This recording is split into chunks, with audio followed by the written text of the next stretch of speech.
Have you ever wondered what a crypto brokerage actually does or why Caleb and Brown might be worth your attention? Maybe you're already a Caleb and Brown client looking to get more out of the platform. Or maybe you're just tired of certain crypto exchanges canceling your limit orders and you're looking for a better place to trade. If any of that sounds like you, you're in the right place. In this live stream, I'm joined by Jim from Caleb and Brown, who's here to walk us through the platform's features and answer your questions. Jim, thank you for joining us. Thanks for having me. Looking forward to chatting today. Awesome. So many of you who are watching this video, you saw the first video that I did with Caleb and Brown, also featuring Jake, one of the co-founders. But for those who haven't seen that video, Jim, can you give us a little background on Caleb and Brown, as well as yourself and your role at the company? Sure, yeah. So I'll start with caleb&brown. We're a cryptocurrency brokerage firm, so very distinct and unique to, say, exchanges that you maybe have used in the past. And the key difference is we provide a personalized white glove service for every person that signs up with us. So if you sign up with Caleb&Brown, you get your own dedicated broker who's essentially there to help hold your hand through whatever part of the crypto journey you're in. So if you're completely new to the space, we'll be able to assist you in getting set up, providing you with the necessary information and understanding of the space. We also help the other end of the spectrum, people that are crypto experts that maybe want that expert opinion to help them validate their investment thesis. Maybe they want to execute a complex trade or use our cold storage solution as well. So Caleb&Brown is a brokerage firm. We've been around since 2016. We have over 40,000 clients. We aren't looking for the millions of clients that a lot of other exchanges have. We want, just our select few where we can provide a top tier premium service. So that's what we do as a business. In terms of myself, I come from a law background. I've been interested in crypto since 2017. First got into the space because I was passionate about smart contracts and thought it was a really interesting innovation on contractual law and everything that I was studying at university as well. So that drew me to crypto initially. And then my role here at Caleb&Brown is I act as the head of partnerships here. So I work really closely with communities like the Walk This Way community that I'm happy to attend today. And really ensure that anyone that signs up through the Walk This Way code and works with Marcus gets the best experience possible with our brokers. So I really act as the intermediary between communities like this and our brokerage service to ensure that every client and their needs are handled. So yeah, that's a little bit about me, and really looking forward to going through the platform today and really speaking about how we can best help assist you in your crypto journey as well. Thank you. Speaking of the partnership, I just want to talk a little bit about how this came to be. As some of you may know, all the way back in 2022 is when I first heard about Caleb and Brown through my supervisor in the Army. I was still in the military at that time, and he told me about this brokerage. He was like, "Hey, man, you need to sign up. They handle large transactions, no withdrawal limits." And he said, it's free. It's a free account. And I took it to mind at the time, but I didn't do anything further. I didn't look into it until about, I don't know, maybe a year ago. I started doing some live streams and people would mention Caleb and Brown in my live streams, which brought back to mind what my supervisor had said. So then I began to look at it a little more seriously.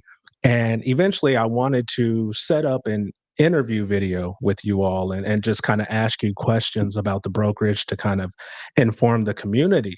And so I reached out. I'm the one who reached out. And basically, I was looking to see if you guys wanted to sponsor the video, and you guys replied and said, "Hey, let's look at a partnership." And, I'm grateful for that because that is better for me than just one video being sponsored. And we still went ahead and did that Q&A video with you and Jake last time. So thank you for that. But I mean, that's my perspective. How has this partnership developed from your perspective, Jim? Yeah, I mean, exactly along those lines. We're always, from my perspective, we're always looking for high quality creators and people that actually have an educational focus on what they do with their content. Because to put it plainly, as a business, yes, we help our clients buy, sell, swap, and even store their crypto safely. But ultimately, what our brokers do on a day-to-day basis is help educate our clients as well. So to ensure that if you're going to invest money in this asset class, you're actually informed, you're learning about the space. There's things going on every single day, especially as we've seen over the last 24 to 48 hours. And it's really hard to be on top of everything that's going on in the market. So to have someone there that you can call and chat to is really valuable. So ultimately, as a business, we're always looking for people who, A, have a high reputation like yourself, B, have a community that are really interested in a service like this and we think can provide a lot of benefits to those people. But C, and probably most importantly, that there's clearly that educational focus around, yes, let's invest in this really exciting and, let's be honest, risky asset, but let's be well informed in what we're investing in, how we do it, and really take control of that as well. So, our perspective and opinion of this partnership has been tremendous. I think we've had upwards of 200 plus within this community that are already Caleb&Brown clients.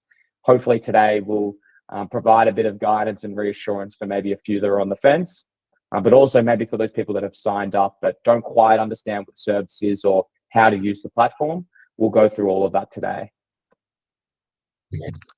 Awesome. Awesome. So before we get into actually walking through the platform and demonstrating for people how to do certain things, I just want to ask you a few questions that have come up in the community. As you may know, you probably saw the statistics this past month. We had a lot of people come to Caleb&Brown, and that's because a particular crypto exchange decided to cancel a lot of orders. And so, people have questions. A brokerage does operate a little differently than an exchange. And so people are still trying to get used to how all this works. And so my first question from the community, someone asked me recently, they wanted to send a stable coin or deposit a stable coin into their Caleb&Brown account from somewhere else. And they were wondering what stable coins they can actually make purchases with on Caleb&Brown. What stable coins are supported for buying another cryptocurrency, because they didn't want to send a certain stable coin and not be able to utilize it on the platform. Yeah, great question. So, in terms of stable coins, we do list, I would say, the majority that you could think of. So, USDC and USDT are the main two. Most clients, if they're holding a stable coin, it's probably one of those two. But even as an example, recently we've listed RLUSD, which is the Ripple stablecoin.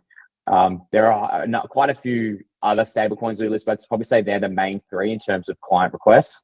Again, without knowing what specific stablecoin this individual was looking to transfer. What I would say to this client and anyone else that is unsure, if you do have a Caleb&Brown account, and again, I'll show this visually soon, you can actually view all the coins that we list within the market section of your portal. That is where you'd be able to search, let's just say it's RLUSDs. You could search that in and determine whether we list it or not. In the instance that we don't list it, that's always an opportunity for you to be able to reach out to your broker and say, hey, I've got a lot of assets in this particular stablecoin.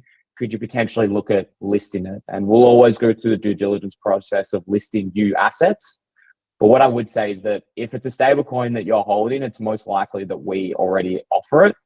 And so then in that instance, and again, we'll show this soon, there'll be an option within your own portal to be able to deposit crypto. And that is where you'll have your wallet generated for, let's just say it's USDT. And then from there, you'll have that wallet address. You'll send your stable coin to that wallet address, and then that will flow within your Caleb&Brown account. But ultimately, anything that I showed today on the platform that maybe you're unsure of, that is where you have that direct line of communication to both our support team and your specific broker. So if you're stuck or you need a bit more hand-holding, that's totally fine. That's what your broker's there for. And ultimately allows you to have that point of contact. For people who are a bit more autonomous and want to do it themselves, that's where the portal comes in handy as well. Great. The second question is, it might be a little detailed and probably easier to demonstrate than to just speak it, but maybe you can just give a brief overview. And it's simply, how do clients deposit fiat currency into their Caleb&Brown account? For those who don't know, fiat currency is simply the paper currency, the US dollar or the euro or the Great British Pound, Australian dollar, etc. How do users transfer or deposit fiat currency into their Caleb&Brown brokerage account?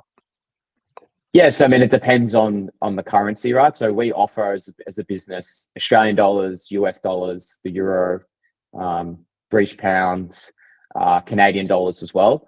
So we list, I think it's somewhere from 6 to 7 fiat currencies, as you mentioned.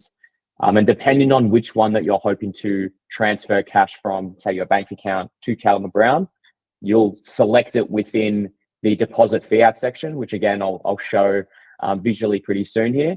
And then that will have the specific bank details for you to execute a bank transfer. So unfortunately, at this stage, we don't take on any card payments. So it's not like you can just use your card to transfer that money over. It's all done through bank wire transfers. So we'll have specific bank details that you'll see on the screen that I'll show shortly. You would input that into a bank transfer on your mobile app or through your bank account. And then you would transfer essentially those, let's say it's US dollars, to that bank account of ours, ensuring that it's the same name as your account name with us.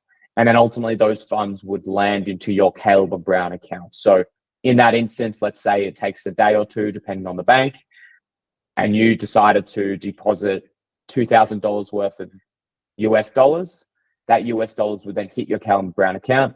You'd be able to see it within your dashboard, and then you can do whatever you like with those US dollars. You can buy crypto, you can swap it into something else, or you could just simply store the US dollars with us as well. So that's how it works at a basic level. But I'll take the people through that visually as well. Okay, and the last question before we get into the portal walkthrough, and this is one I'm interested in as well, and it's simply, does Caleb& Brown have an app, or is an app in the works for the Caleb& Brown portal? Yes, I think this is probably the most popular question I get on all of these, which is totally understandable. In terms of our mobile app, the short answer is yes. So we're in the final stages of testing it.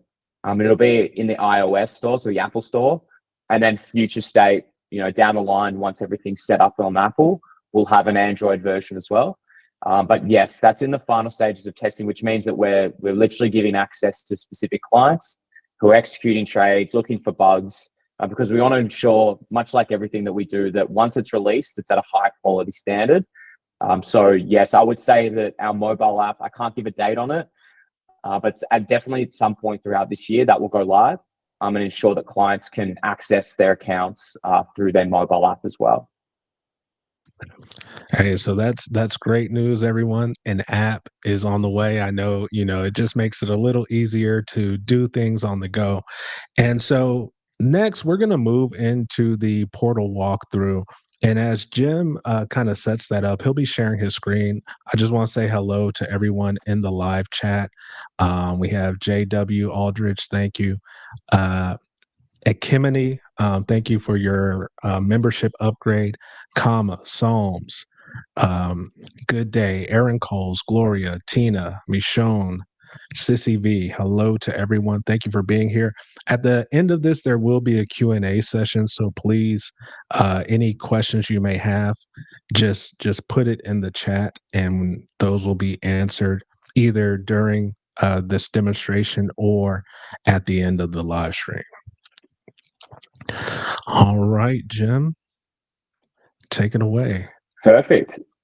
So what I'll say is I'll try and go through as much as possible. But as Marcus mentioned, if you have any questions or maybe I skip over something that you'd like me to go into more detail, please just put the messages in the chat, and we'll come back to it or answer it at the end. And then Marcus, as well, if there's anything that you want me to double down on as I'm going here, please just feel free to interrupt me and let me know. So this is the Caleb& Brown portal. So once you sign up and create your account and you verify your account, which requires you to go through a pretty simple KYC process, this will be the front end interface of your portal. So you'll see here that it shows my balance, it shows my best performing assets, which right now in the market, we aren't doing too flash. As you'll see here, my total balance, and again, this is a test account. I just want to make that very clear. This is within Australian dollars. As most people on this call are probably based in the US, as a US client, this will default to US dollars instead. Now you can change that local currency to whatever you'd like it to be. Some people even like to see their balance in Bitcoin, for example. That's something that you can change quite simply in the settings section. But ultimately, think of this as the front page of your portal, where it'll show you your overall balance. It'll show your specific crypto assets that you hold and how they're performing.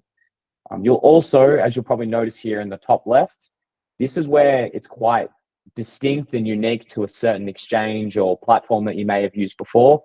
You actually have your direct broker contact details up in the top left here. So in this instance, my broker is Jake.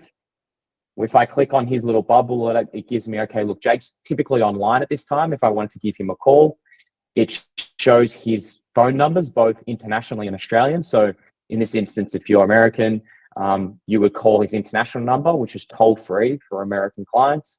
But also if you wanted to just email him, it has his direct line of support there as well. So that really gets towards the actual, people first, people front facing business, in terms of the sense that you have someone to always contact. They're your direct broker throughout your entire journey with us. So it actually puts a face to the name of the business. And ultimately, this is just very much an overview of your whole entire portfolio. You'll see here to the left that there are different sections. So this is the left navigation bar that essentially goes through everything that you can do within this portal. So when you hit your caleb&brown account, make sure that you're looking towards the left here. And I'll go through each section now and detail out what each section does. So the first one is within wallets. Now, if I click into overview, this just gives me a bit more of a detailed overview of my current holdings. So you'll see that I hold currently 51,000 units of XRP. It'll give me the price of it currently, and this will update in real time. Again, this is denominated within Australian dollars, but say I wanted to see if it's in US dollars or New Zealand dollars, what have you, I can then change that, and there you go. It'll actually show me, okay, what's the amount that I'm holding denominated in US dollars. But again, this really just gives you a bit more of an overview of your current account, and to see how your assets are performing over a 24-hour, 48-hour, 30-month period. Now, everything I've shown to date is existing holdings with caleb&brown. Let's say, as we mentioned before, that you actually have crypto on a hardware wallet or another exchange, and you decide, you know what, I actually want to move my assets to caleb&brown. You would then come into this wallet section and you would click on deposit crypto. And so if I click on deposit crypto, and let's say I have XRP that I want to move over to caleb&brown, I would type in XRP. Let's say it's the example before of that client that wanted to move a stablecoin and they want to move USDT. I would select USDT and then I would click this. Now, in this instance, because this is a test account, it won't generate an actual wallet for me. But if you click on, say, Bitcoin, it'll generate a unique Bitcoin address for you. And that is then the address that you would send your Bitcoin to from that exchange or that hardware wallet. In this instance, because it's a test account, it won't actually generate a wallet for me. But that is very clearly and quite simply how you would actually transfer your assets over. Now, I want to be clear that that wallet address that it generates is unique to you and your account. So it'll never generate a similar wallet address for another client. So this is your distinct and unique wallet that you would then send your crypto to. Now, let's just say in the instance that, look, you've done really well, or you've decided to purchase crypto through caleb&brown, and then you think, actually, you know what, I want to send a portion of this to an exchange to conduct a trade or do DeFi, or maybe I want to move those assets to my own hardware wallet. There's two ways in which you can do that. You can either do that through requesting a withdrawal through an email to your broker, or what we've now decided to make available to all is the withdrawal function feature. So within here, you would select the token. So let's say, I hold 5 tokens currently. I want to move my Ethereum to my own hardware wallet. I would select Ethereum. Now, I have to verify my specific address that I want to send that Ethereum out to. So in this instance, I have a hardware wallet. I'll show you through the manage addresses section how you actually set that up and verify that address. But in that instance, I would click withdraw crypto. I would select ETH. I would select the address that I'd like to send it to. So right now I have 3 verified addresses that I've verified through caleb&brown. I decide to select the first one. And then I have half an ETH right now. I decide to withdraw a quarter of an ETH. If I click next, again, usually this will process it, but in this instance, it will send me a verification email for a code. I would put that code in. It would then ask my two-factor authentication. I would input that, and then I would select withdrawal, and then it would go through the process of withdrawal. We always do a bunch of security checks on our end to ensure that any withdrawal request is actually coming from the client. In some instances, if it's a large withdrawal request, the broker will actually call the client as well. So it gives you peace of mind that if something is to happen to your Caleb&Brown account or just to your email or phone number, we always go through the necessary security protocols to ensure that your assets are never sent out if it's not actually you sending the withdrawal request. But put simply, that's how it works. If you think this is a little complicated, again, that's where you could email your broker and submit a withdrawal request just by emailing them and detailing out what you want to withdraw and the quantity and size as well. So that's both depositing and then withdrawing crypto. Let's talk about whether you actually want to transfer cash, as we mentioned before, from your bank account or Fiat, as it's referred to your Caleb&Brown account. You would go again into the wallet section, and you'd see this section called Deposit Fiat, which is really just currency denominated, whether it's US dollars, Australian dollars, what have you.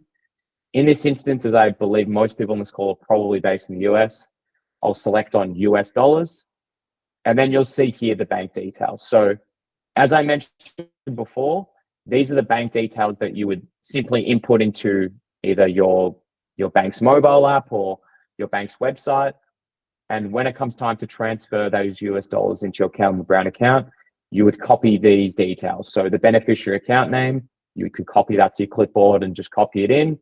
The beneficiary account number, the address, the specific bank, the payment description code. So you'll see here that mine is CU000100 and then Andrew Portal test user.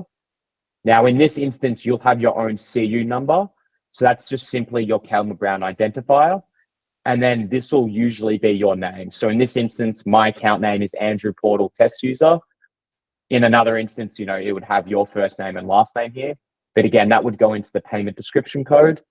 We try to tell our clients simply try not to mention crypto or Bitcoin because usually that's where banks may run into issues or they may stall that withdrawal request or transfer request, So try to keep the details of the transfer to what is listed here and then the relevant SWIFT BIC code as well. So say you wanted to move 10,000 US dollars into your Caleb&Brown account, that is where you would come into deposit fiat. You would select USD, and then you would fill out these details in your bank transfer and then send those $10,000 to the relevant bank account. With this payment description code, we know, okay, this has come from Jim. This is his CU number, and then we'll deposit that into your relevant Caleb&Brown account as well. So that's everything. I hope so far it's been clear in terms of the wallet section. Jim, can you stay on that page right there? So just for the US, citizens, for those who it still may not be very clear, this will be a wire transfer from your bank, and it does say that at the top. So I mean, common sense type stuff. Make sure we're reading the actual instructions and the descriptions on pages, right? But for instance, where they say payment description code, that would just be like the remarks section on your wire transfer, right? Because I know sometimes when we get into these little details, people get a little confused, or maybe somebody's never done a wire transfer before from their bank. But the rest of this is pretty standard. The account name, the account number, etc. These are things that your bank will ask for to execute the wire transfer. So before you continue, Jim, I just wanted to touch on a couple of questions in the chat. They may not be specifically related to what you were just saying, but to kind of catch these questions as they come up. Sure. So the first one says, will you list Terra Luna Classic again for trade? So yeah, Terra Luna Classic was an asset that we listed for a while. I do believe that we removed it from our listings just because of the nature of Terra Luna and what occurred. There are some issues and uncertainty around the fraud aspect of it, and everything that entails that. Again, I don't know personally right now where it's at in terms of whether that's an asset we'll relist. Ultimately, I'm not entirely across the tokenomics of it as well. But again, that's if the individual who asked that question wants us to look into relisting it, that's certainly something that I can chat about with our operations team, or that client can reach out to their broker as well. I just know that Terra Luna specifically, there are some difficulties and uncertainty around its legality moving forward. And certainly I'd recommend that individual to do their research, which I'm sure they have. But there was definitely a reason as to why we've not listed it. It's probably due to those uncertainty and those claims around fraud that really sparked it back in the day. But again, that's something that I can look into, seeing whether we can list it again. Yeah, thanks for answering that. And I just want to say, obviously, this community has a vested interest in Luna Classic, but we have to look at it from the outside perspective and from a business perspective, even if you will. I mean, there's a reason why certain exchanges don't list it as well. What actually happened with Terra Luna Classic was pretty catastrophic, so it makes a lot of sense that these places don't list it, although we in this community do have an interest in it. So as Jim stated, by all means, do your research if you haven't already, and look into what exactly happened with Terra Luna Classic and their stablecoin and how all that collapsed, and to gain a better understanding. But it would be great in the future if it is relisted, so you can reach out to your broker for that. And speaking of that topic, Jim, can you just tell us in general what kind of goes into deciding what cryptocurrencies might be listed on the platform? Yes, I mean, we have a full general counsel. We have a full team of traders and an operations team that do reviews really weekly on new assets that we'll list as a business. I would say there's a whole range of factors that go into whether we list an asset or not. The main one, though, is how liquid is it within the market? Because ultimately, we don't want to list something that our clients buy in at its size. But then when it comes time to sell out, and maybe they've done really well on that asset, they incur significant slippage, or they really move the market themselves just simply because there's not enough liquidity in the market for us to sell it for them. So I would say liquidity is the biggest one. How liquid is it? How easy is it for us to get assets for those clients, but then also ultimately ensure that they can exit safely? Really, everything that we do as a business is to ensure that our consumers are protected in the long run. So liquidity is a big part of that, but also just the actual utility of the asset. Are the founders doxed? Is there a risk that this could potentially be a rug pull? All of these things are factored into whether we'll list something, but also ultimately whether we can safely custody it as well for our clients. So we leverage cold storage custody for all assets that we list for our clients. And that is a big impactor on whether we'll actually offer something, is can we actually store it in cold storage for our clients as well? Because if not, that's where you start running into counterparty risk. That's where you start to have to get a bit more creative in terms of how you actually custody the asset, which is ultimately not really a space we want to be in, especially if it's more of an altcoin asset compared to one of the big majors that usually have a lot of custody solutions. So there's some of the factors, but again, there's no hard and fast rule for an asset. So again, I would very much recommend if there's something we don't list, request that we review it as a brokerage team, and we'll always go through that due diligence process. Thank you for that. And one more question before we continue with the walkthrough. And this is kind of general because it encompasses a few different questions, but they're all related. What the question in the chat was, what's the minimum investment amount, right? And some of the related questions are, what's the minimum order? What's the, order threshold, if you will? And so can you just, for one, just state what these minimums may be and also explain why that is? I know on the frequently asked questions section of the site. It kind of explains this. It talks about efficiency and things of that nature. And I know it has to do with again, the difference between a brokerage and an exchange. Earlier on, you alluded to how you're not trying to have 2 million different customers at the brokerage. So can you just speak on the limits or the thresholds for order and investment amounts and why that is? Yeah, sure. So in terms of actually creating an account, speaking to a broker and leveraging the service today, there's no cost to do that. So you can sign up with the Walk This Way link today. You can create your account and you'll get dedicated. You'll receive your own dedicated broker, and you can essentially jump on a call with them without having to upfront any capital initially. Now, in terms of if you want to move assets as well from your hardware wallet, for example, to caleb&brown, there's no cost to do that.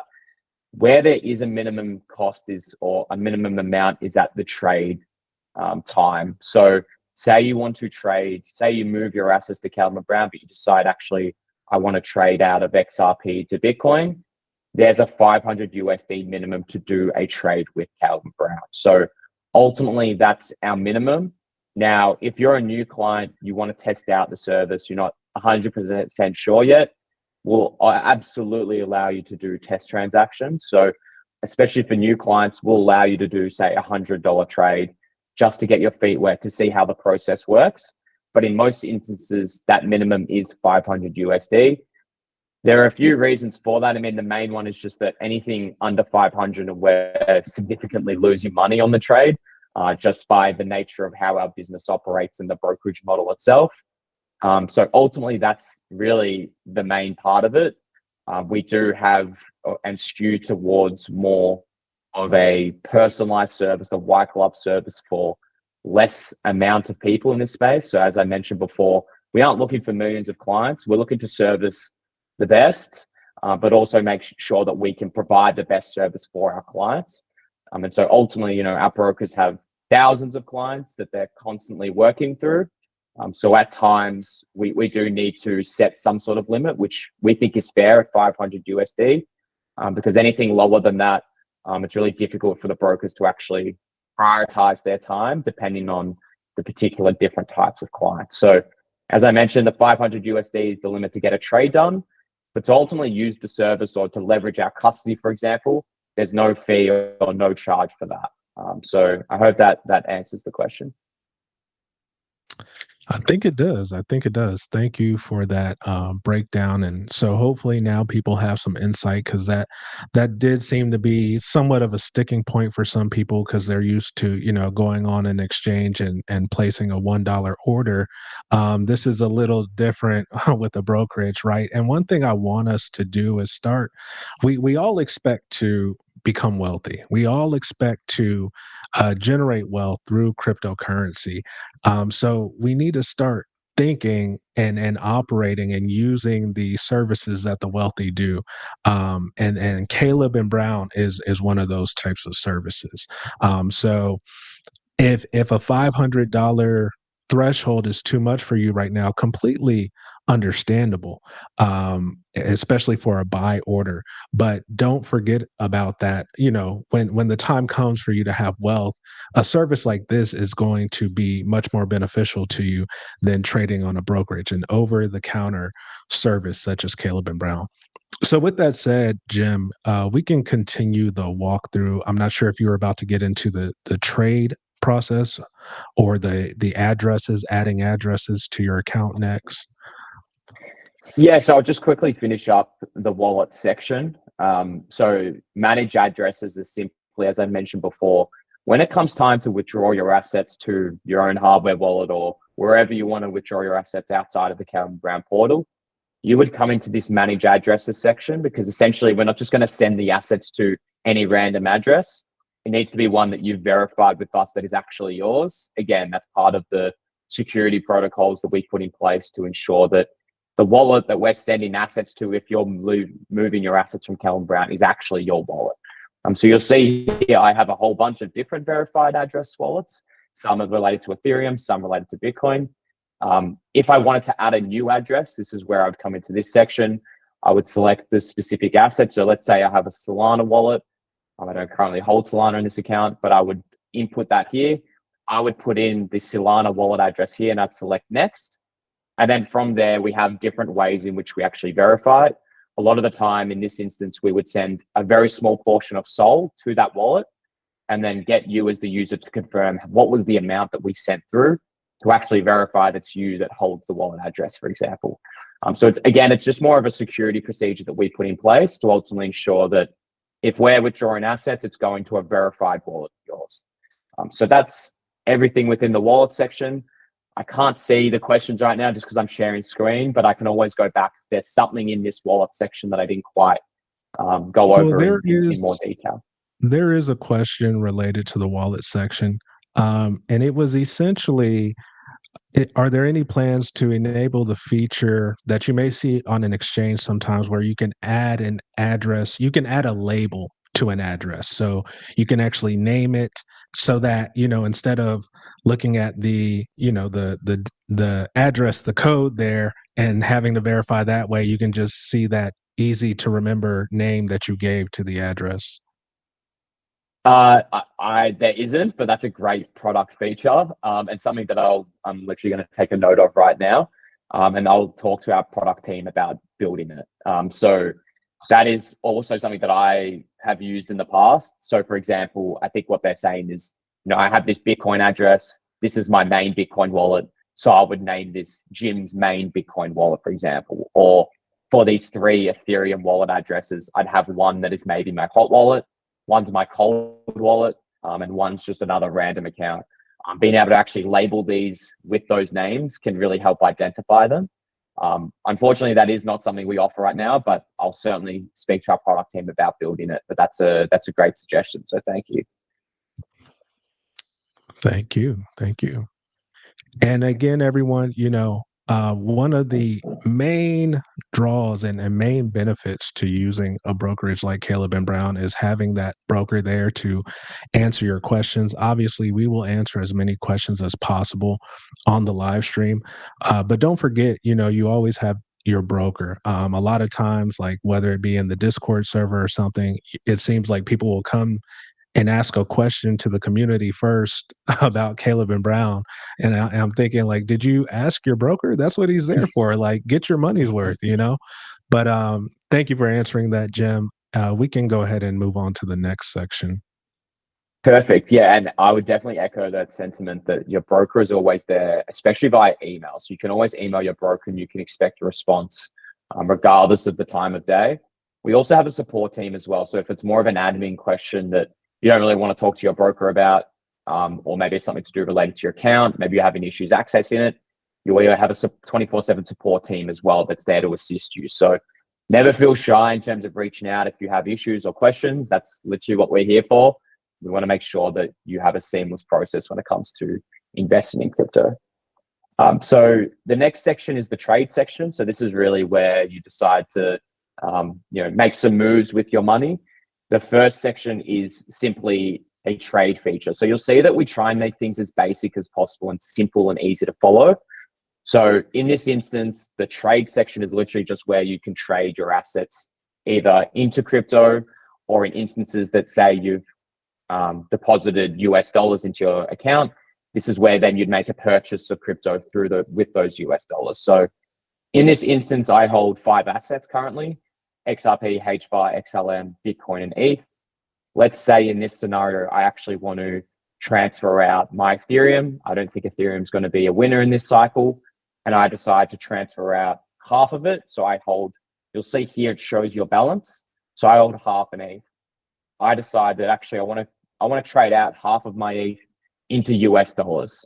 So I would go US dollars. You'll see here that I can trade it out into fiat. But if I decide actually I want to trade it into euros because you're based in Europe, again, you can do that as well. It's totally up to you, or any other crypto asset that we hold. So, whether it's XRP, HBAR, XLM, Peak, for example, it allows you to swap 1-for-1 for any particular asset, which is really valuable because a lot of the time, if I wanted to trade out of ETH into, say, Solana, there's a whole range of steps I would usually have to go through on my own. So I'd have to transfer that ETH into USDC on the ETH chain. I would then need to bridge that USDC from ETH to Solana. And then I would need to transfer that USDC on the Solana chain to Solana. That involves 4 different transactions. Whereas with Caleb&Brown, it's direct one-for-one swaps. So we do all of that in the back end for you. It simply just allows you to process the transaction yourself. So in this instance, I want to trade half of my ETH portfolio, which is 0.25 for Solana. It'll calculate and get the best rate possible for me in that instance. Once that's calculated, it'll allow me to place the order. It looks like it's glitched, which isn't great. I'll just refresh this. Perfect. So we'll go back to Ethereum. We'll go 0.25 ETH and we'll select Solana as the asset. It'll then calculate it. Should calculate it. It's not. This always happens when you show it live. It doesn't work. Great. Let's just go with a different asset and see if that'll work. It may be due to the fact that this is a test account. Usually this will work pretty much straight away. It'll calculate that rate for you. And then it'll allow you, what it'll do is it'll provide a monetary value here. Then it'll allow you to place the order. For whatever reason right now, this doesn't seem to want to work, which isn't great for the one instance that I'm doing an example. But let's just see if I can refresh this to get this to work. I think it likely is because it's a test account, because I've never encountered that glitch. Yeah, what I would say is that I also haven't encountered this glitch. It usually seems to work. Let's try it one more time. If not, we can move on. In this instance, I'm going to trade all of my Bitcoin for US dollars. Let's see if this will calculate it.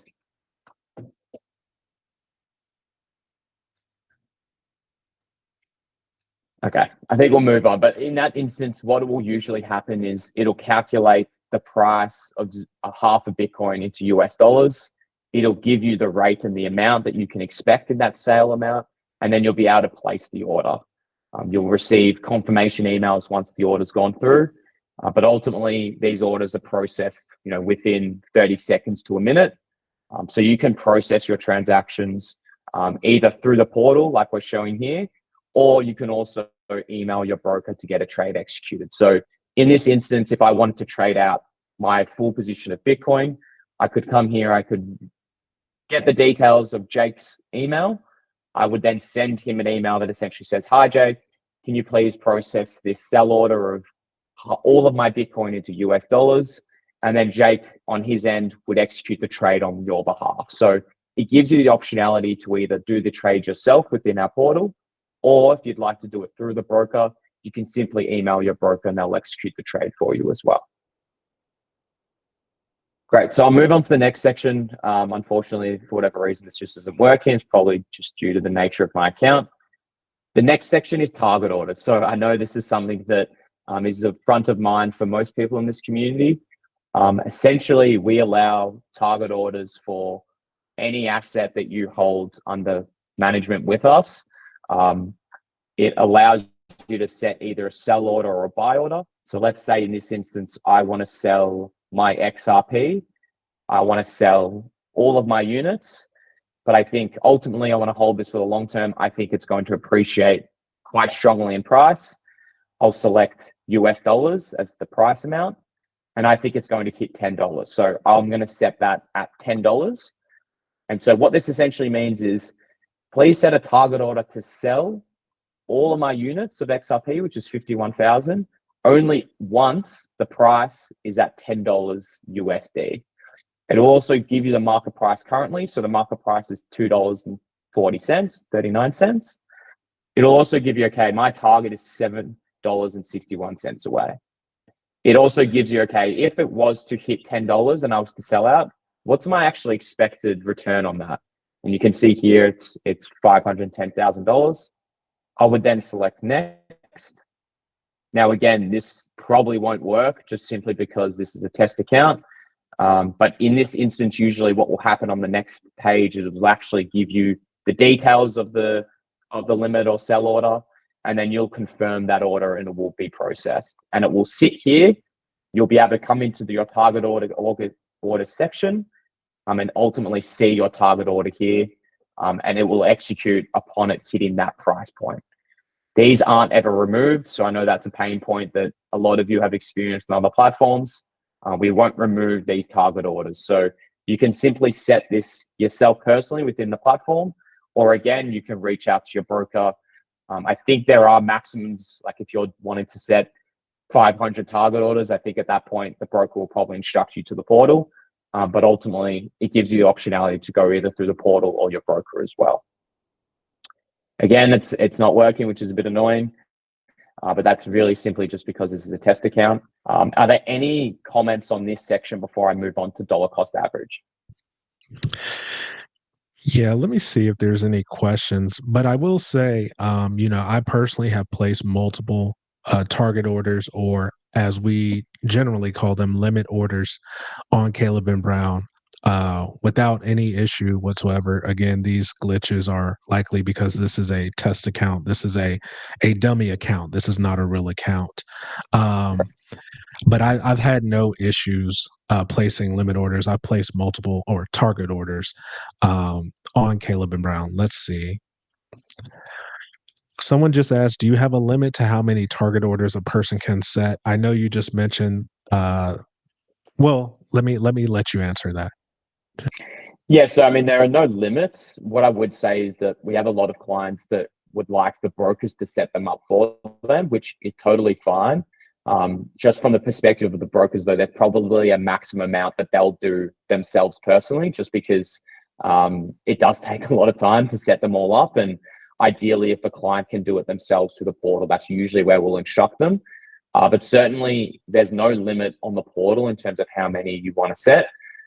So have peace of mind that if you are looking to set a large amount of orders, that it's probably best for you to do it through the portal.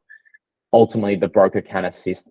If you're not quite sure how to do that, you're not super confident, your broker can assist you and get you well versed in terms of how to do that. Or if you're looking just to set a couple, you can request the broker to set it up for you.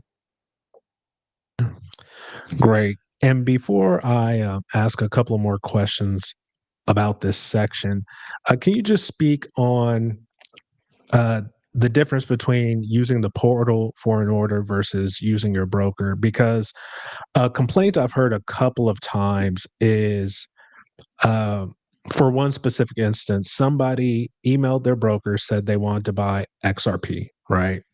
And by the time the order was placed, XRP's price had appreciated. It had gone up. And so they were a little upset because they didn't get XRP at the price that they wanted to. And I explained to them, I mean, you're dealing with the broker, you're dealing with the person that you're emailing. We know how quickly crypto can move in value. So, I mean, it's just logical that if you're emailing your order, if you did not specify I want it at this price, well, by the time they're able to execute that order, it may have gone up in value, even if it was only a couple of minutes. Am I correct in thinking along those lines? And maybe that's an instance where it would be best for people to use the target orders section on the portal? Yeah, exactly right. So if a client wants to sell out or purchase at a specific price, we can never guarantee once we execute the trade that it's going to be at that price, because essentially we'll execute it at the market price when we execute it. So in that instance, let's say, I want to buy or I want to sell, let's say it's in the buy scenario. Obviously you want to buy at a lower price. If say XRP is $2.40, but you actually want to buy at $2.20, that's a target buy because you're looking to buy at a certain price point. So if you're looking to email your broker, it's probably best either to set up the target order through them or through the portal. Now, in the scenario that you're mentioning where it's someone that is saying, can you just buy XRP at the market price right now? Any email requests that come through, we prioritize any trade email requests first. So you can expect that even if you email your broker right now, that your trade would get executed within the minute. Now, we can't dictate within that minute unfortunately, if there's significant price fluctuations, we're just going to execute at the market price at that time.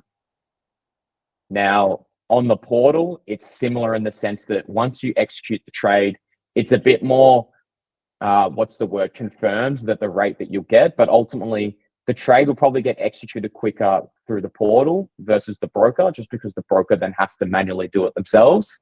But I would say the difference in timing is quite minor.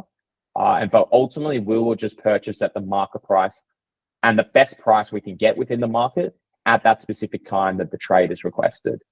So they're two different things. If someone's looking to trade at a specific price, that's where you would then set up a target order at a specific price point.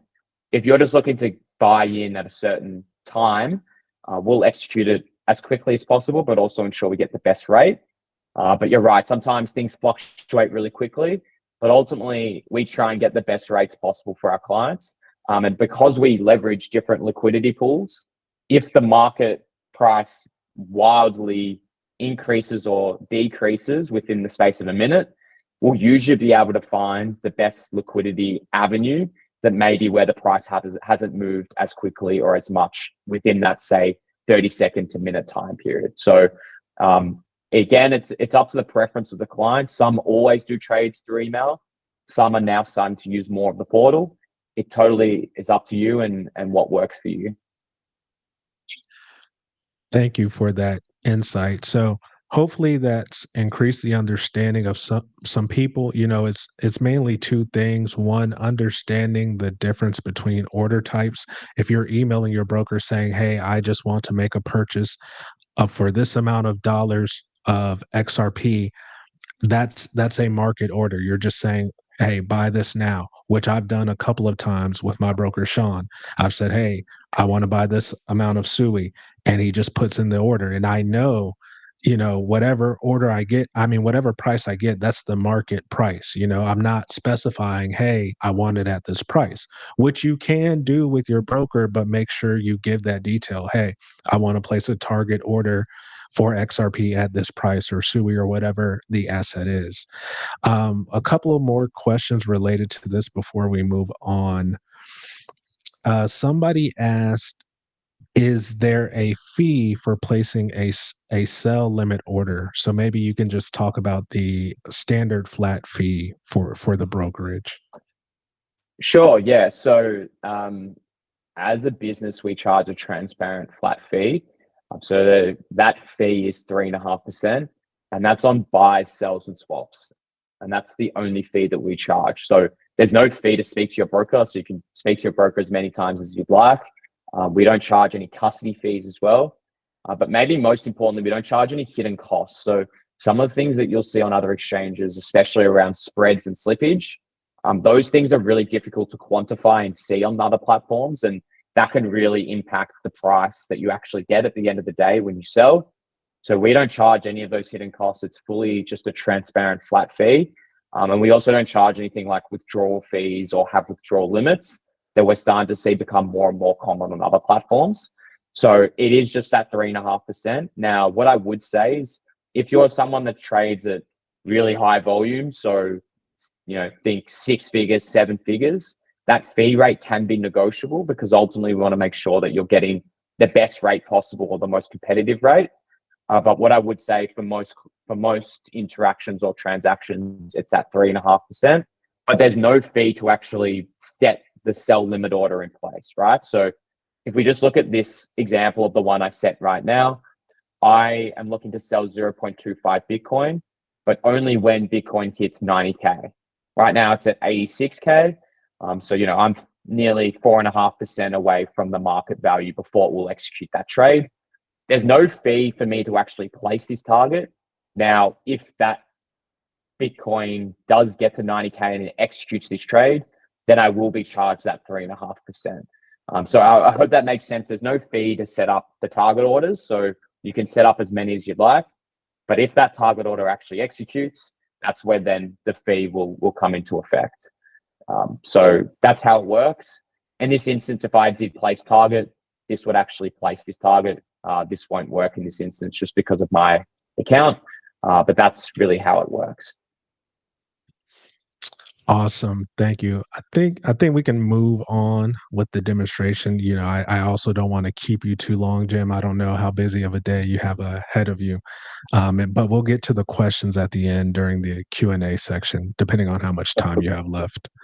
Yeah, no, I'm here to stick around for as long as the community needs me. So I'll move through this and I'll try and pick up the pace because I probably am just speaking quite a lot for a lot of this. But the next section is dollar cost average. So this is really valuable for a lot of clients that maybe just don't have their head in the weeds 24/7 and don't want to be always following the market.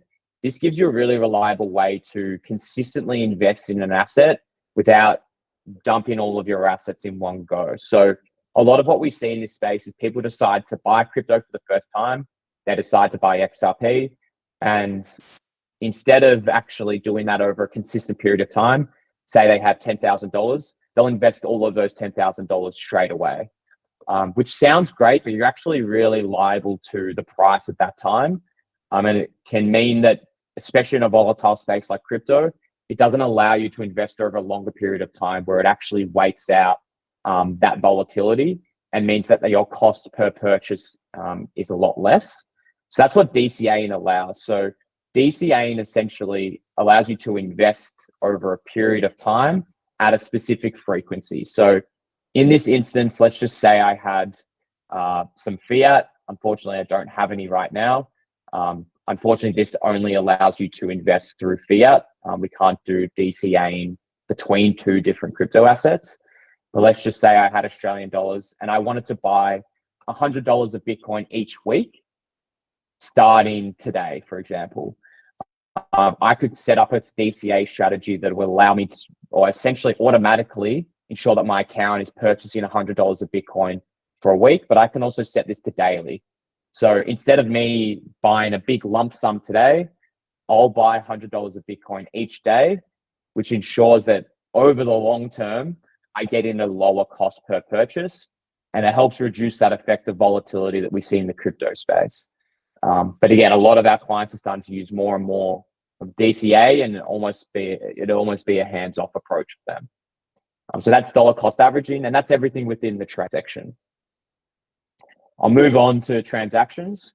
So transaction, this is really valuable for individuals that need to report their tax dealings to, whether it's the IRS or within Australia, it's called the ATO. You can come into this transaction section. It'll essentially detail out all the transactions that you've done within your caleb&brown account. You can create summary files. You can get an end of financial year statement to ultimately provide to your tax accountant when it comes time to, essentially processing your transactions. I'll move on to the market section. I'll just try and get through this a bit quicker. So this is where you can see every single asset that caleb&brown lists. So that question before around stablecoins, you can either come into here and see, okay, you can select stablecoins, and this will give you all the assets that we list. So you'll see that all the stablecoins that we list as a business, but let's say, I'm interested in the DeFi space. You can really start to view the assets that we list based on sector, but ultimately as well, you can also just search. So if I went into, clearing the filter, this gives me all the assets that we hold. And I want to see whether we list Pengu, for example, the NFT asset. You can see that we list it. You can then also come into here and see and do a bit of analysis around, okay, how has this looked over the last 6 months? You can also enter notes. So I might enter a note saying, bullish on NFT space moving forward. This is the largest NFT collection. And you can start to write yourself notes. I might even date it for the 4th of March and then come back to this asset later on. This allows you also to add it to your watch list. So let's just say I want to add to my watch list moving forward. So that's everything within the overview section. So again, if you sign up and create an account, you're not sure whether we list an asset, this is your best place to check. We also have the token map section. Now, I assume a lot of people have seen this before. It's looking particularly pretty depressing today. But this is where you can come in and get a general overview of how the market's looking. You can either categorize it by certain utility or use cases. So whether that's stablecoins, DeFi, This is really just gives you an overview of the entire sector, which doesn't look too great right now. We also have a refer a friend program. So this allows you to refer your friends to Caleb&Brown if you know someone that would really benefit from the brokerage model or brokerage service. You can share your invite, and your essentially it gives you your unique code. So in this instance, that would be my code. And then you'll see here that there's different tiers depending on how many people you've referred. But ultimately, what this will do is reward you for any client or friend that you refer to Caleb&Brown that ends up trading. You'll earn a percentage of their referral fees. So that's refer friends. And then the last section is really around how do we best educate clients. So as I mentioned at the start, we really come from the perspective of helping you invest in crypto, but making sure you're informed in what's happening on a day-to-day, week-to-week, month-to-month basis. So as you'll see within the research section, this is exclusive for C&B clients. Each month, we try and provide an inside the markets detailed overview of what we're currently seeing within the space. You'll see that we've done specific research reports on certain sectors as well. What we also detail and provide is weekly videos through, where we go through what's happening in the market for this week. We'll also send out weekly newsletters as well. So it means that you don't need to keep your finger on the pulse. We'll do that for you, and we'll provide the necessary content that you're always informed as to what's happening with your assets on a week-by-week basis. So that's really everything when it comes to the portal. There's a general settings section where it will just have your details. This is where you'll set up your two-factor authentication. You need to change your password, you can do that as well. And then payment, this is where you would actually input your bank details. So when we mentioned at the start that if you're looking to do a withdrawal request, ultimately we need your bank details to know where to send the funds. This is where you would actually add your own bank details. In this instance, most of you would select USD, and you would fill out your specific bank account details here, which would allow us to then process that withdrawal request for you. But that's pretty much it. I know I flew through that, but that's very much everything to do with the portal. As I mentioned, you can always go through your broker initially and then start to use the portal more once you feel comfortable. But we like to think it's a very easy to use platform, and ultimately most of our clients are starting to use the portal more and more. So that's a quick run through, but happy to answer any other questions that people may have.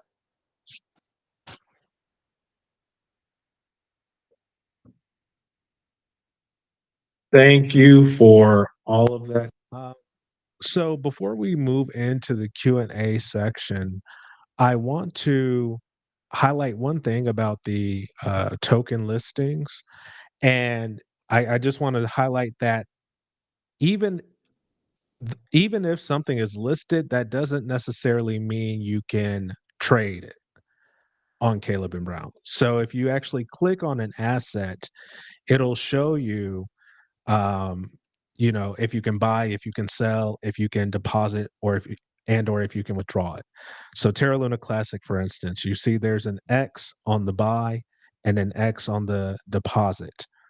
But if you already have it on your Caleb&Brown account, if you're an OG Caleb&Brown client, you can sell it or you can withdraw it, right? So that's one thing you want to make sure you check if you're looking at the listings to see if they support a token.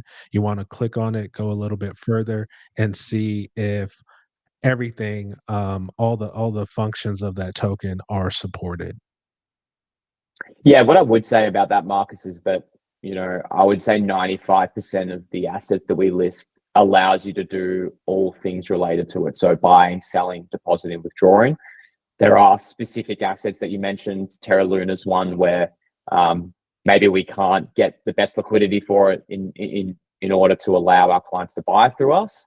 But we can certainly have avenues to be able to sell it for you. So it is unique, but it certainly does happen. So that is a great recommendation to always check what you can do with the asset. But ultimately, I would say 95% of the assets that we list, you can do all functions with it. Awesome. So now I think we are ready to move into the Q&A section. So I'm just going to scroll back through these questions. And since Jim said he's here, for the long haul, hey, I'll just try to answer each one. And if you got questions, you can type them in the chat. All right. So the first question is going to be, mm, are there any plans to support hardware security keys as an alternative to two-factor authentication? I personally don't even fully understand that question, but maybe you do, Jim. Hardware security keys. I don't personally know enough about what they are. We've found that two-factor authentication works really well because, unfortunately, I mean, we've had a lot of clients that have been SIM swapped. But one of the great things, I mean, it's not a lot of great things about that.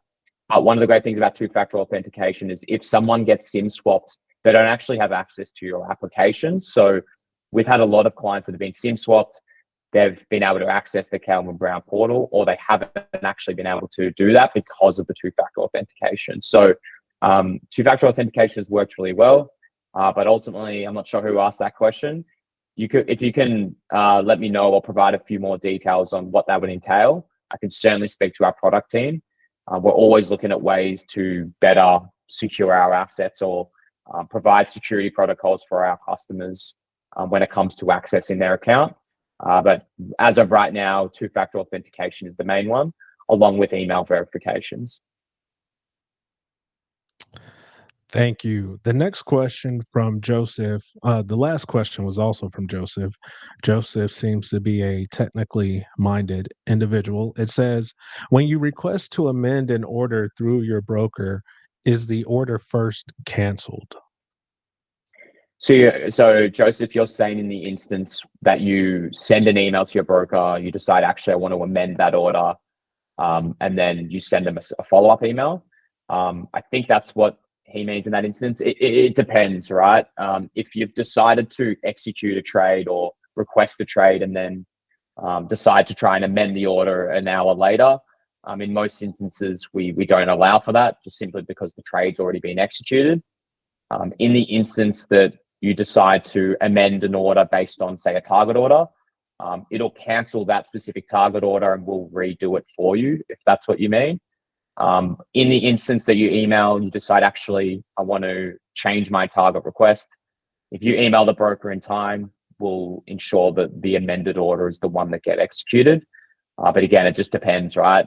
We try and execute our orders as quickly as possible for clients, because if we don't and the price moves, they get unhappy. But then we do know there are instances where people want to amend a target request as well. So it just depends on whether the trade's already been executed or not. Thank you. Matt, or Stockton, I know his first name, but his username is Stockton. His question is there the ability to set a trailing stop or a stop loss order? Yes, yes, there is. So we allow for stop limit orders, which essentially gives you a safety net in that instance that, say you're in the profit with XRP, but you think it may dip further. You could set up a stop limit order at, say, $2.20, would essentially act as insurance. So if the price hits $2.20, it'll automatically sell at whatever amount you list at, to ensure that you're locking in profits. So we do allow for those safety net type of orders. Again, you can do that either yourself through the portal, or you can reach out to your broker and they'll set it up for you as well. And Stockton also asked, do you have plans to support setting up trades over a range? He says sometimes it's a pain to set up a ton of little orders over a range, or can we email our broker on that? So a range is in a price range? That's what I assume. Unfortunately, in a live stream, sometimes we may not be able to get them to elaborate in a timely manner, but that's what I would assume. Yeah, I mean, so there are some limitations in terms of being able to execute within a price range. Now, you can set up one that does allow you to execute, as I mentioned, at a certain price point. But ultimately, that is something that you can speak to your broker about to see whether we can do that. I know that there are some specific sell orders or buy orders that the brokers can do on an individual basis for the client. And sometimes it's not something that can actually be done themselves through the portal.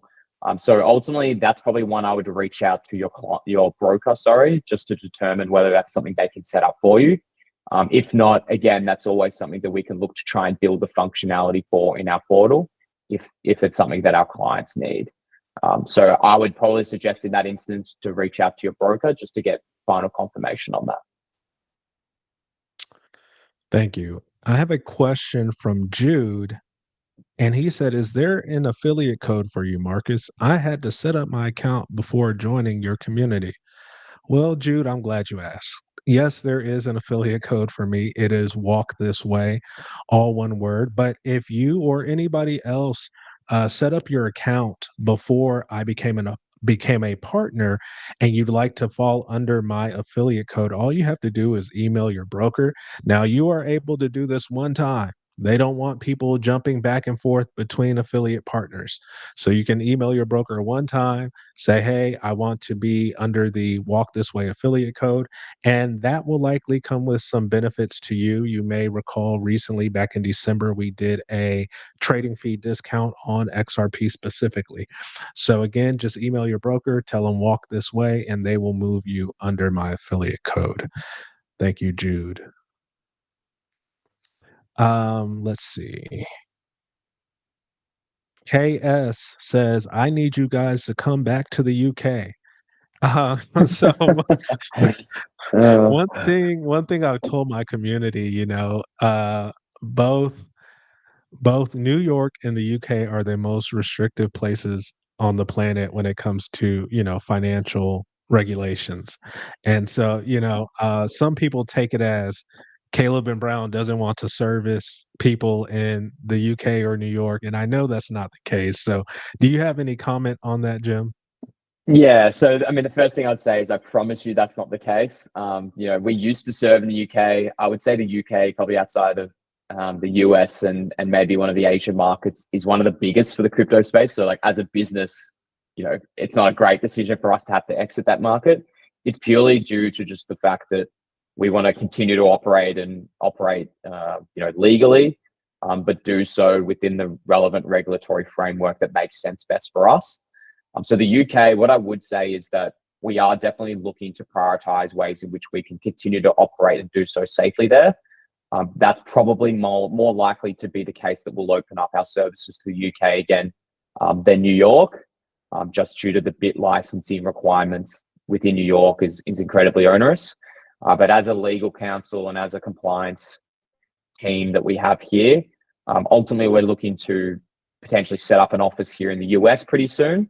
So that's our number one and paramount priority. But certainly the second thing on our legal counsel's agenda is figuring out how we can actually operate within the UK again, because we have a lot of existing clients from there, but we have obviously a lot of people reaching out all the time that want to use our services in the UK as well. So that's the main update I'd give. I can't give a timeline on it, unfortunately. Please just know, as a business, we're trying to do everything we can to be available again to our UK clients. And we're hopeful that in the future here, we'll be able to provide our services to them again. Great. Thank you. So the next question is interesting, and I'm sure multiple people in the community will like to hear the answer to this. I'm sorry, I'm not going to try to pronounce the name because I don't want to butcher it. I could give an attempt, but I'd rather just not be wrong. But the user says, "Will target orders still be filled when there is very high volatility and the price moves very quickly?" So, like in an extreme case, let's say there's a flash crash or spike. Um, how does with you using the aggregate liquidity system that you have, um, how would that order actually be filled, or how likely is it to be filled? I would say very likely. So it depends on whether that flash crash, whether that's just on one specific liquidity provider or whether it's the actual market price or rate that is common among a whole range of different decks and platforms and liquidity pools that we leverage. But let's say there is a period of really high volatility and the price either dips quite low or spikes really high for a certain period of time.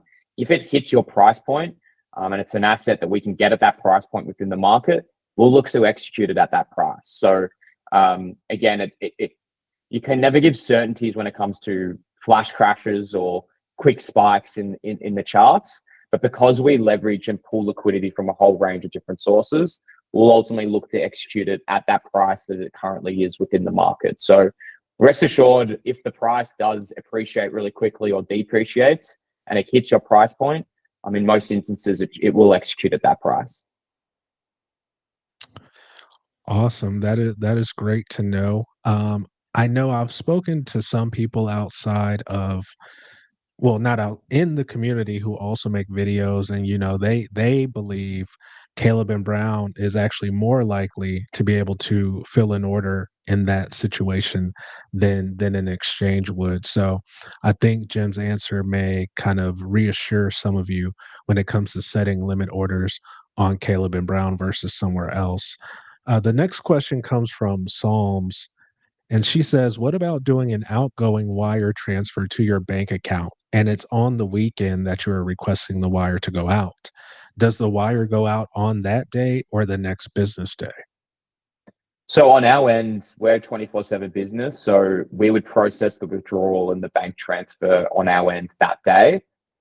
As long as the approvals have been met, we've been able to call you if it's a large amount, and you've been able to satisfy the security questions that we ask. So everything on our end will get done that day. Let's say it's a Saturday, but ultimately, once it gets to our banks to interact with your personal bank, I believe in that instance it would take till the Monday, right? Just because they don't operate on the weekends.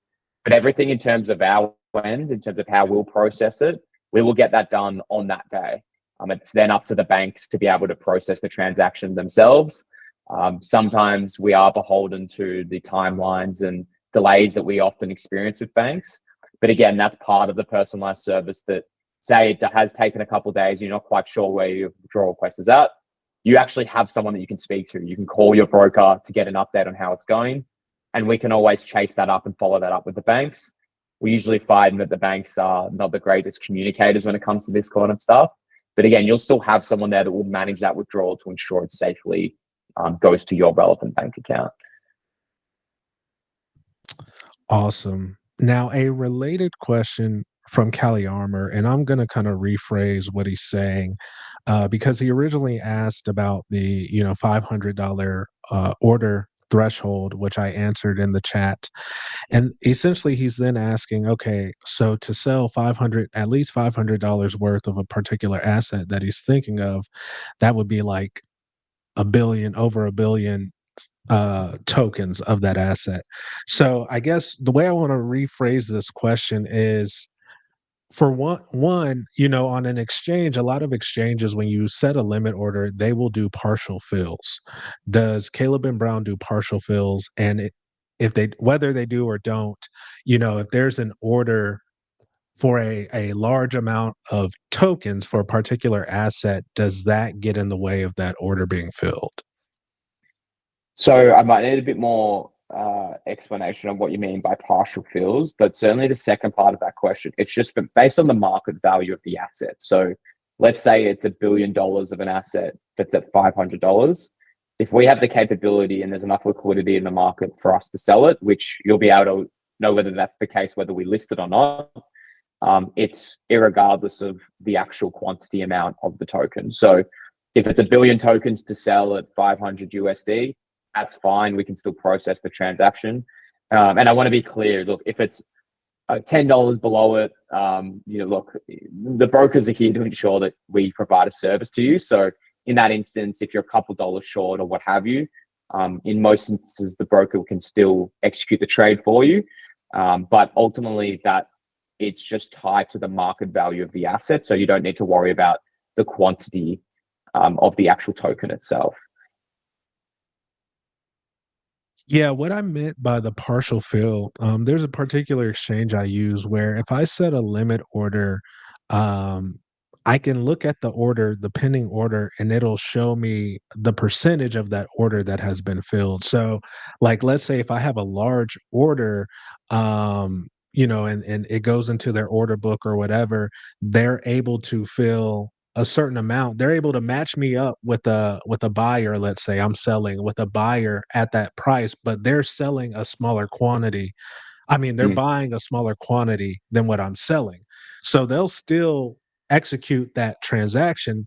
And let's say that's 50% of what my order was. It'll show, okay, we've filled 50% of this order so far. That's what I meant. Yeah, okay, I see what you're saying. So we wouldn't visually show that on our end, so you wouldn't be able to see like the other platforms where it's at like 50% or 60%. Certainly, our operations team will be looking to fill that order at that specific rate. But what you'll find with us is, and I know I keep harping on it, but because we're not a market maker, so we aren't using our own liquidity pool. We leverage a whole range of different avenues: OTC desks, DEX, other liquidity pools. So a lot of the time, we'll be able to pull the sufficient amount of liquidity to execute that trade pretty quickly, not requiring partial fills. Now, certainly, if the operations team are going through that process and we find that actually there's not as much liquidity as we think at this price, they'll definitely look to trade slice the deal if it's a sell, or partial fill it if it's a buy. But you won't see any of that. That's more so just how our team's working on the back end. But I would still say that in that instance, the order would get executed quite quickly. I would say it wouldn't take, as long as maybe it takes on other platforms where they're the market maker, so they need to wait for more liquidity to come into their provision. Yeah, that makes sense. That makes sense. Thank you. All right. So to answer, I'll just answer Elliot. Elliot asked, is Electronium available on the app? If you came in late, Elliot, we walked through the platform. And so it's very easy for you to just check yourself what is listed on the platform. So please just do that. Otherwise we'd have to do that right now for you. But you're capable of just checking to see what specific cryptocurrencies are listed on Caleb and Brown. We do list it, by the way. Just thought I'd say. Okay. Okay. So they do list it. They do list it.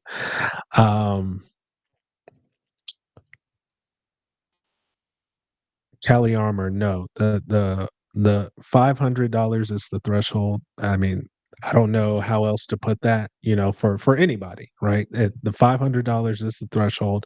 Jim did state earlier, if you're new to the platform and you want to do a test transaction, they will allow you to test the platform with, let's say, for example, $100 order, just to get your feet wet and see how it works. But generally speaking, the threshold for an order is $500, because of the different ways that a brokerage operates versus an exchange.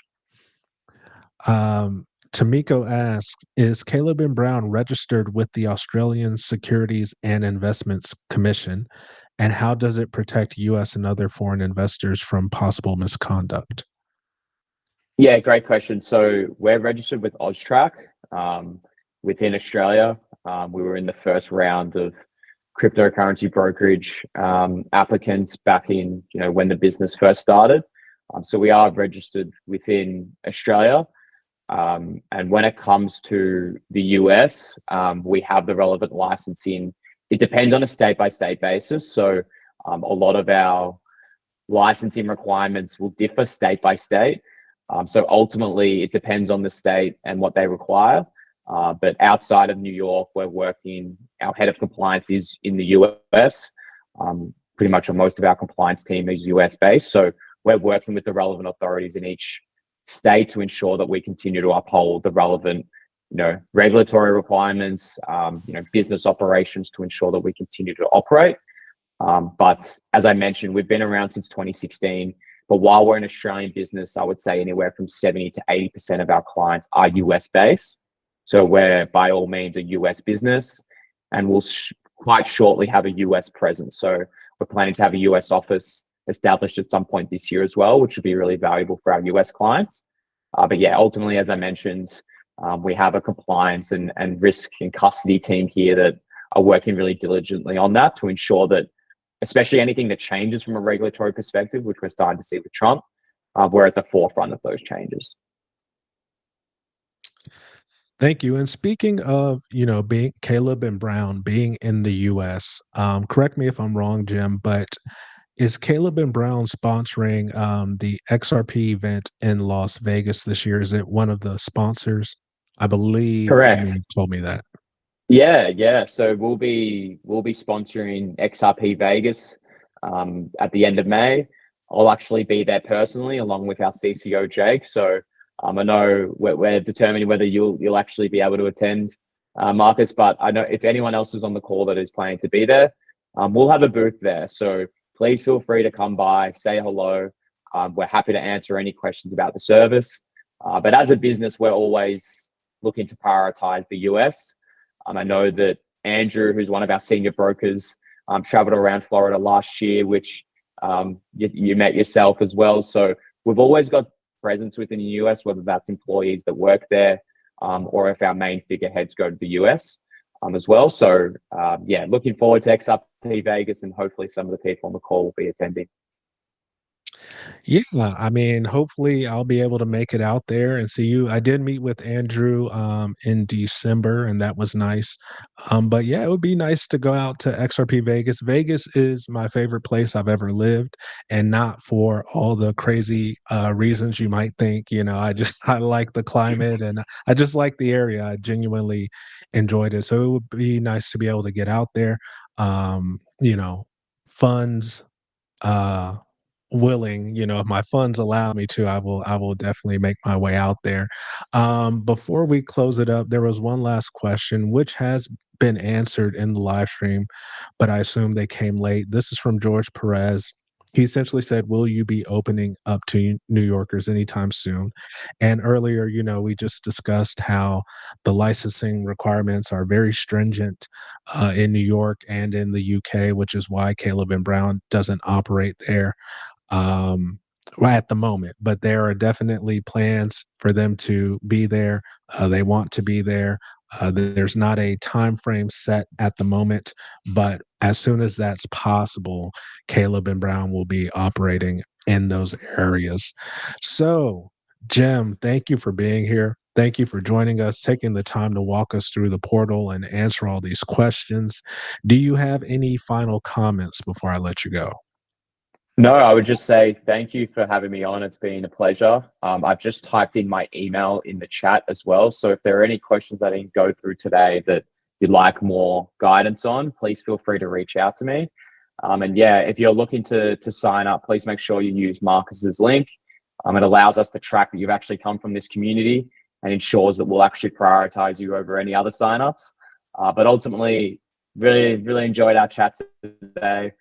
Looking forward to working really closely still with yourself, but also any new community members that decide to work with Caleb & Brown as well. So thanks for having me on, and looking forward to chatting again soon.